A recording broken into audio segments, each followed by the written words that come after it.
Hello मेरे प्यारे साथियों, कैसे हो आप सभी। मैं रीना आप सभी का हमारे चैनल ज्ञान गंगा एजुकेशन में आप सभी का स्वागत करती हूँ। और जैसा कि आप सभी जानते हैं कि मैंने हिंदी सीरीज़ को शुरू कर दिया है। तो जो भी स्टूडेंट CUT अपने हिंदी नेट और TGT PGT हिंदी के लिए, चाहे वो KVS के लिए हो, DSSB के लिए हो, NVS के लिए हो या EMRS के लिए, किसी भी स्टेट के लिए अगर वो प्रिपरेशन कर रहे हैं तो उन सभी के लिए ये जो वीडियो है बहुत ही यूजफुल रहने वाली है। तो हिंदी साहित्य की जो सीरीज है, इसमें मैंने हिंदी साहित्य का नामकरण और काल विभाजन उसको पूरा कर दिया है। और आदिकाल को मैंने शुरू किया है, जिसमें मैंने रासो साहित्य और रास साहित्य इन दोनों को भी पढ़ा दिया है। तो जिस स्टूडेंट ने उनको नहीं देखा है तो मैं इस वीडियो के डिस्क्रिप्शन में उन सभी का लिंक दे दूँगी, तो आप जो है वहाँ जा कर के इन वीडियो को देख सकते हैं। साथ ही साथ जिन्होंने मेरा टेलीग्राम चैनल को ज्वाइन नहीं किया है तो उसका लिंक भी मैं इस वीडियो के डिस्क्रिप्शन में दे दूँगी, तो आप वो ज्वाइन कर लें। और चलिए बिना किसी देरी के हम आज की क्लास को शुरू करते हैं। तो आज का जो हमारा विषय है वो सिद्ध साहित्य है। आदिकालीन साहित्य को हमने 4 भागों में विभाजित किया था, जिसमें रासो साहित्य, रास साहित्य, सिद्ध साहित्य और नाथ साहित्य आते हैं। तो ये उसका तीसरा भाग है, सिद्ध साहित्य। तो इसमें जो है इसको बौद्ध काव्य के नाम से भी जाना जाता है। इसमें क्या है कि जो बौद्ध धर्म के जो अनुयायी थे, उन्होंने अपने धर्म का प्रचार प्रसार करने के लिए जो साहित्य लोक भाषा में या सामान्य भाषा में, जन भाषा में, देसी भाषा में या हिंदी भाषा में जो साहित्य रचा गया वो हमारा सिद्ध साहित्य या बौद्ध काव्य के अंतर्गत आता है। तो इसमें जो है थोड़ा सा हम गौतम बुद्ध के बारे में हम जान लेते हैं कि गौतम बुद्ध ने 19 वर्ष की अवस्था में क्या किया था, अपना घर को छोड़ दिया था और 6 साल तक उन्होंने क्या की थी, तपस्या की थी। बुद्ध की जो मृत्यु है उसके बाद काफ़ी सारे मतभेद उत्पन्न हुए थे, जिसमें 2 मत महत्वपूर्ण थे। और इन दोनों मतों से 2 धाराएं निकली थी, जिसको हम हीनयान धारा और महायान धारा के नाम से जानते हैं। वज्रयान या जो वामपंथी परंपरा को जो मानने वाले थे वो क्या कहलाए, वो सिद्ध कहलाए थे। और ये सिद्ध पंचमकार के विषय में कहते थे। तो सिद्ध साहित्य में क्या है, जो सिद्ध साहित्य है ये महायान की जो धारा थी उससे निकले थे और इनके साहित्य को सिद्ध साहित्य कहा जाता है। धार्मिक मान्यताओं का जो प्रचार प्रसार है, ये जो सिद्ध साहित्य है इसमें धार्मिक मान्यताओं का जो प्रसार प्रसार किसके बारे में, बौद्ध धर्म के बारे में, वो लिखित रूप में जो है प्राप्त होता है। यानी कि उन्होंने अपने धर्म का प्रचार प्रसार या अपने सिद्धांतों का जो प्रचार किया था उसके लिए उन्होंने क्या करा था, एक साहित्य की रचना करी थी, जिसको हम सिद्ध साहित्य के नाम से जानते हैं। भारतीय दर्शन में 9 संप्रदाय हैं, जिसमें 6 संप्रदाय ऐसे हैं जो आस्तिक है, यानी कि ईश्वर में विश्वास करते हैं, और 3 संप्रदाय जो ऐसे हैं जो नास्तिक है, यानी कि जो भगवान में विश्वास नहीं करते हैं। तो इन 3 संप्रदाय, नास्तिक जो संप्रदाय है उसमें कौन कौन से आते हैं, तो हमारे जैन संप्रदाय, बौद्ध संप्रदाय और चारवाक, ये जो संप्रदाय है वो हमारे नास्तिक संप्रदाय के अंतर्गत आते हैं।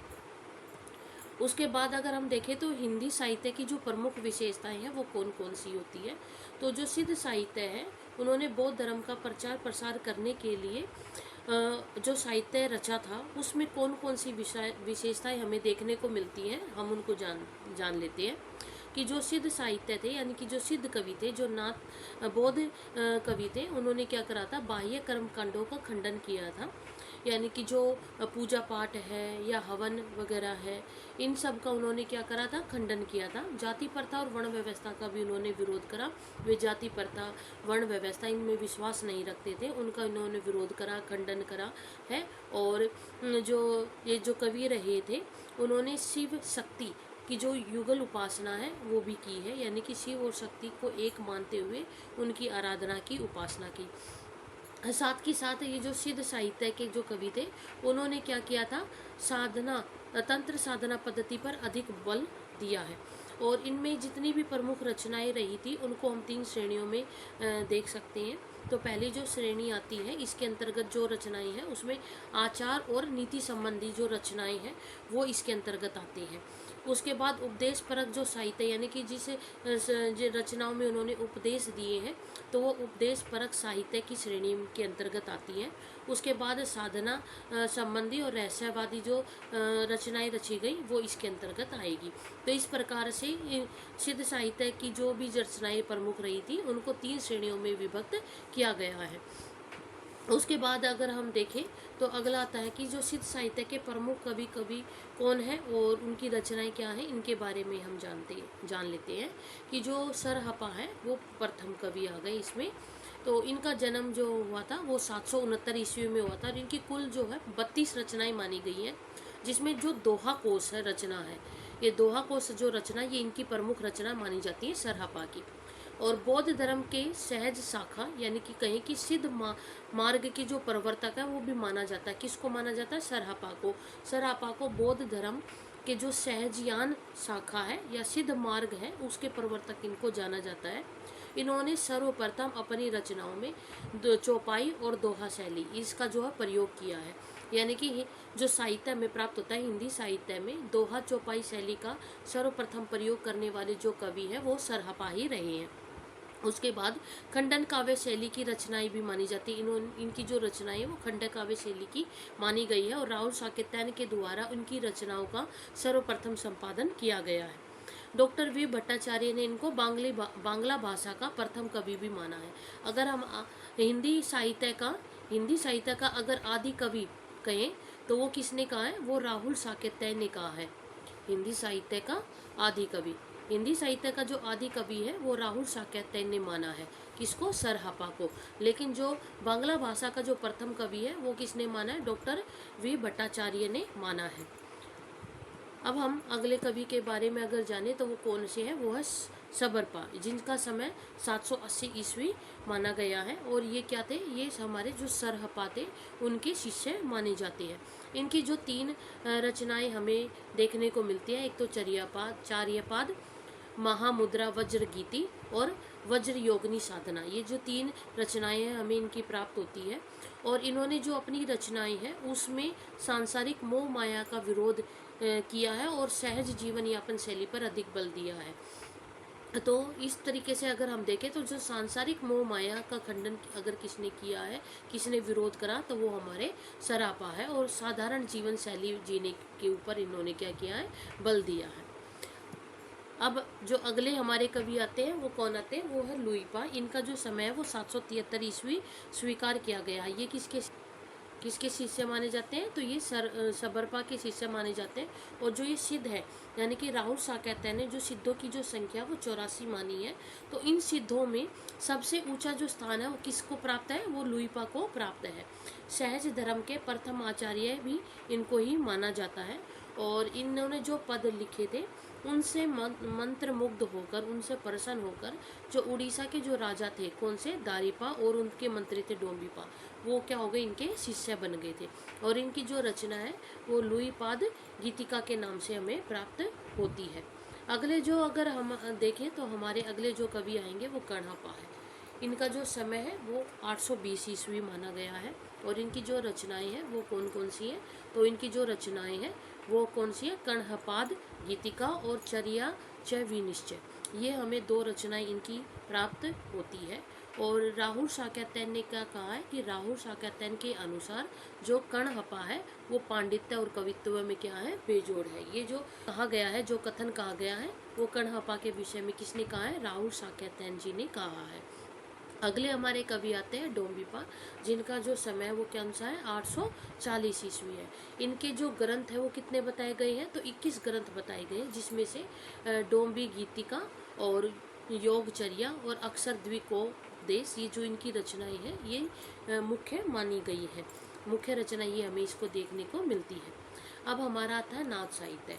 तो नाथ साहित्य कौन सा साहित्य होता है कि 12वीं से लेकर के 14वीं शताब्दी के मध्य में भगवान शिव को मानने वाले जो अनुयायी थे यानी कि जो नाथ थे, उन्होंने क्या किया? शैव धर्म का यानी कि शिव को मानने वाले थे तो शैव मत, उसका प्रचार प्रसार करने के लिए जो साहित्य लोक भाषा में, कौन सी भाषा में? लोक भाषा में, या हम कहें जन भाषा में कहें, ठीक है, और या फिर हिंदी भाषा में, हिंदी भाषा में, या फिर देसी भाषा में जो साहित्य लिखा गया था वो क्या कहलाया? वो नाथ साहित्य कहा जाता है।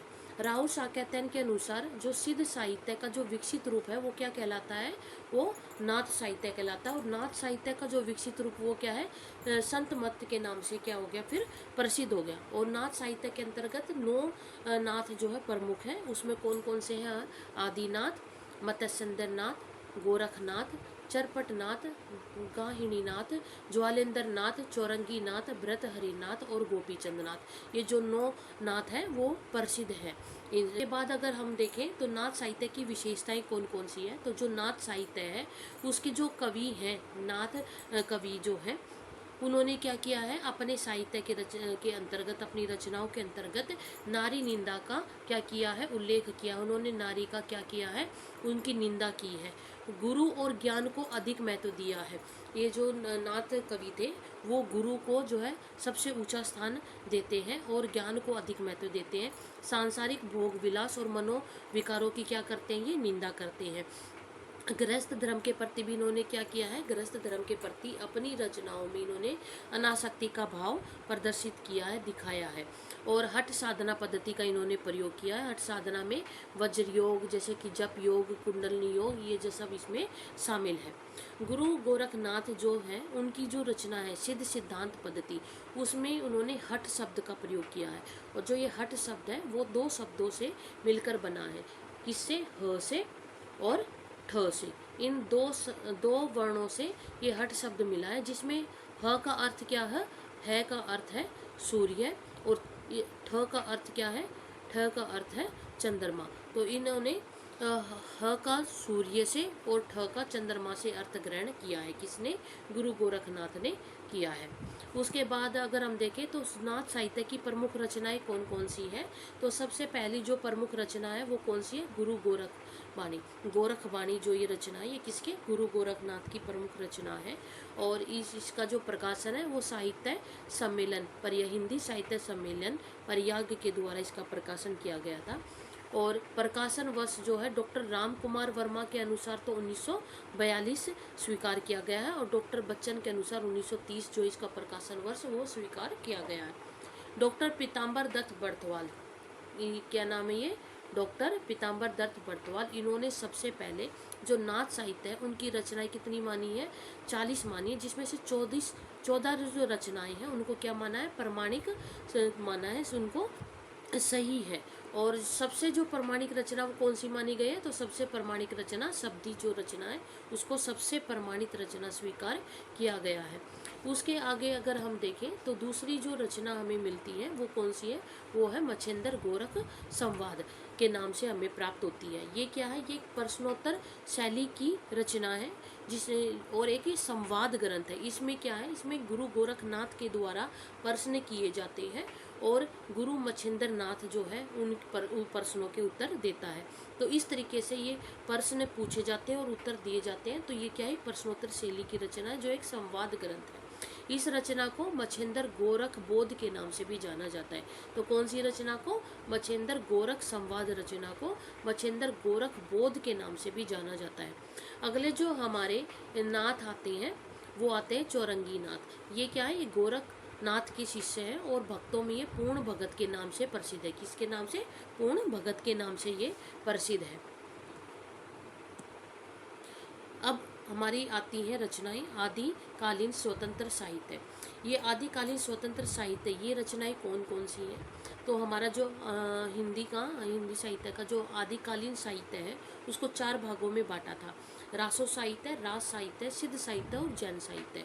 तो इन साहित्यों में जिन रचनाओं को स्थान नहीं दिया गया वो हमारी आदिकालीन स्वतंत्र रचनाएं जो है वो कहलाती है।